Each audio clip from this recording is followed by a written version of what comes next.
इस वीडियो में हम जीवाणु, विषाणु तथा लाइकेन से मोस्ट इंपॉर्टेंट क्वेश्चन देखने वाले हैं और इस वीडियो में जितना भी क्वेश्चन लिया गया सारा जो प्रीवियस एग्जाम में पूछा गया क्वेश्चन को लिया गया है। इससे पहले जो इसका फर्स्ट पार्ट करवा दिया गया, अगर आपने उस वीडियो को नहीं देखा तो उसे देख लीजिएगा, डिस्क्रिप्शन में उसका लिंक मिलेगा, वहां से आप जो है देख सकते हैं वीडियो को, ठीक है। और ये जो है पार्ट जो है सेकंड है आज, ठीक है। और अभी इसका 2 पार्ट और आएगा जिससे आपका जो जीवाणु, विषाणु तथा लाइकेन से मोस्ट इंपॉर्टेंट क्वेश्चन जो करवा दिया जाएगा, ठीक है। और आपका फर्स्ट क्वेश्चन दिया गया है, एड्स वालों को आवश्यक रूप से HIV संक्रमण होगा ही से क्या तात्पर्य है, ठीक है। तो आपको बताना है एड्स वालों को आवश्यक रूप से HIV संक्रमण होगा ही से क्या तात्पर्य है, ठीक है। तो इसका राइट आंसर आपका क्या सही होने वाला है। और ये भी आप देख सकते हैं आपका जो 15 में से कितना क्वेश्चन जो सही हो रहा है, इसे टेस्ट की तरह सॉल्व कर सकते हैं, ठीक है। तो वैसे इसका राइट आंसर आपका ए होने वाला है, यदि आपको एड्स है तो आपको HIV होगा ही, ठीक है। यदि आपको एड्स है तो आपको HIV होगा, यानी यही आंसर आपका राइट होने वाला है। और ये हम देख लेते हैं आपका जो है सेकंड क्वेश्चन, ठीक है। सेकंड क्वेश्चन दिया गया HIV संबंधित है, HIV जो किससे संबंधित है, तो HIV जो आपका हो जाएगा एड्स से संबंधित है, ठीक है। यानी डी ही आंसर आपका राइट होने वाला है। तो HIV जो है अर्थात जो ह्यूमन इम्यूनिटी वायरस, इसका जो फुल फॉर्म क्या जगह ह्यूमन इम्यूनिटी वायरस है, ठीक है। एड्स अर्थात जो है एक्वायर्ड इम्यूनोडिफिशियेंसी सिंड्रोम का वायरस है, ठीक है। असुरक्षित यौन संबंध इस रोग का जो सबसे बड़ा कारण है। इसके अलावा जो है संक्रमित सुइयां तथा रक्तदान से भी यह रोग बड़ी तेजी के साथ जो फैल रहा है, ठीक है।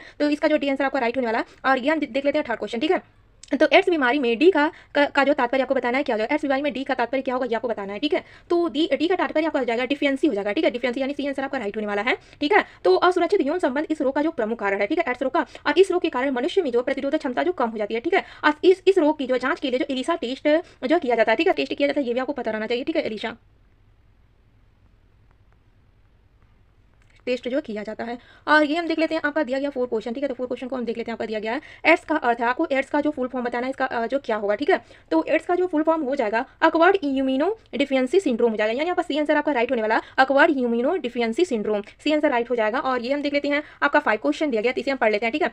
तो यहाँ पर 5 क्वेश्चन दिया गया है, एड्स वायरस के प्रति सबसे अधिक व्यापक रूप से परीक्षित औषधि है। तो आपको बताना है एड्स वायरस के प्रति सबसे अधिक व्यापक रूप से जो है परिरक्षित औषधि है, ठीक है। तो ये आपका इसका राइट आंसर हो जाएगा जिद्दोबुदीन अजोदोथैमेदिन हो जाएगा, ठीक है। यानी कि आपका जो ए आंसर आपका राइट होने वाला है जिद्दोबुदीन अजोदोथैमेदिन हो जाएगा, ठीक है। तो ए आंसर आपका राइट होने वाला है। और ये हम देख लेते हैं आपका जो 6 क्वेश्चन दिया गया है, ठीक है। तो 6 क्वेश्चन यहाँ पर दिया गया है, पैरासीटामॉल उपयोग में लाया जाता है। तो आपको बताना है पैरासीटामॉल का प्रयोग जो किसमें किया जाता है, ठीक है। तो इसका राइट आंसर आपका क्या सही होने वाला है। वैसे इसका राइट आंसर आपका ए होने वाला है, ठीक है। शरीर के दर्द निवारण में जो है पैरासीटामॉल का जो प्रयोग किया जाता है, ठीक है। तो पैरासीटामॉल का उपयोग जो शरीर के दर्द निवारण तथा बुखार को कम करने के लिए किया जाता है, ठीक है। इसे जो है एल्जेक्टर फ्लेमिंगन ज्वार नाशक दवा के रूप में भी प्रयोग किया जाता है, ठीक है। ये आपको पता रहना चाहिए, ये आंसर आपका राइट होने वाला है। और ये हम देख लेते हैं आपका 7 को दिया गया है, ठीक है। तो निम्नलिखित में से कौन सी दवा एंटीबायोटिक है ये आपको बताना है, ठीक है। तो एंटीबायोटिक आपका जो है ये जो है पेनिसिलिन क्या एंटीबायोटिक दवा है, ठीक है। यानी सी आंसर आपका राइट होने वाला है, ठीक है। और ये जो पेनिसिलिन जो है प्रथम जो एंटीबायोटिक है, तो ये जो प्रथम जो एंटीबायोटिक है, ठीक है, इसकी खोज जो एल्जेक्टर जो फ्लेमिंगन ने वर्ष 1928 में किया था, ठीक है। ये भी आपको पता रहना चाहिए, इसकी खोज किसने किया था, एल्जेक्टर फ्लेमिंगन ने किया था और 1928 में किए थे, ठीक है। और ये हम देख लेते हैं आपका दिया गया 8वां क्वेश्चन दिया गया, इसे हम देख लेते हैं। तो डायलिसिस का प्रयोग किया जाता है। आपको बताना है डायलिसिस का प्रयोग जो किसके लिए किया जाता है, तो डायलिसिस का प्रयोग जो गुर्दे का कार्य करने के लिए किया जाता है, यानी डी आंसर आपका राइट होने वाला है। और ये हम देख लेते हैं 9 क्वेश्चन।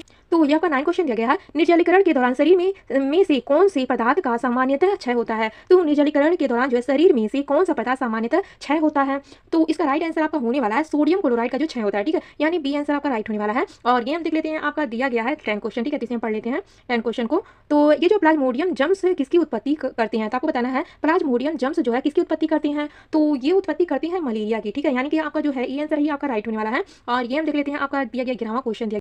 तो यहाँ का 11वां क्वेश्चन दिया गया, जो मच्छरशीत ज्वर के परजीवी को जो संप्रेषित करता है यह है, तो यह क्या है, तो ये आपका जो है स्त्री जो है एनोफ्लीज हो जाएगा, ठीक है। यानी सी आंसर आपका राइट होने वाला स्त्री एनोफ्लीज हो जाएगा, सी आंसर राइट हो जाएगा आपका। और ये हम देख लेते हैं आपका 12वां क्वेश्चन दिया गया है, ठीक है। मलेरिया रोग प्रभावित करता है। आपको बताना है मलेरिया रोग जो किसको प्रभावित करता है, तो मलेरिया रोग जो है प्लीहा को प्रभावित करता है, सी आंसर आपका राइट होने वाला है। और ये हम देख लेते हैं आपका 12वां क्वेश्चन। तो ये आपका 12वां क्वेश्चन दिया गया, इनमें कौन सी जिस्ती परीक्षा को स्पष्ट करता है, तो इनमें से कौन सी जो है जिस्ती जो परीक्षा को स्पष्ट करता है, तो ये जो है आपका करता है डी आंसर आपका राइट होने वाला है एक डॉक्टरी परीक्षण की तकनीकी जिसमें कोष तथा तंतुओं की सहायता ली जाती है, ठीक है। यानी डी आंसर आपका राइट होने वाला है। और ये हम देख लेते हैं आपका 13वां क्वेश्चन दिया गया। तो 13वां क्वेश्चन दिया गया, नाइट्रोजन स्थिरीकरण में लैंग हीमोग्लोबिन का मुख्य कार्य क्या है ये आपको बताना है, ठीक है। इसका मुख्य कार्य जो है ऑक्सीजन का अवशोषण करना है, ठीक है। ये आंसर आपका राइट होने वाला है। और ये हम देख लेते हैं आपका दिया गया है, ये आपका जो है 14वां क्वेश्चन दिया गया है। तो 14वां क्वेश्चन को पढ़ लेते हैं, किंडवक है, किंडवक क्या है ये आपको बताना है, ठीक है। तो किंडवक आपका हो जाएगा जैविक उत्प्रेरक हो जाएगा, डी आंसर आपका राइट होने वाला है, ठीक है। तो किंडवक एक जो जैविक उत्प्रेरक है। किंडवक की प्रक्रिया कवक तथा जीवाणु द्वारा जो संपन्न की जाती है। किंडवक की क्रिया मीठे पदार्थों के घोल में होती है, ठीक है। और ये हम देख लेते हैं आपका 15वां और आखिरी इस वीडियो का क्वेश्चन है, ठीक है।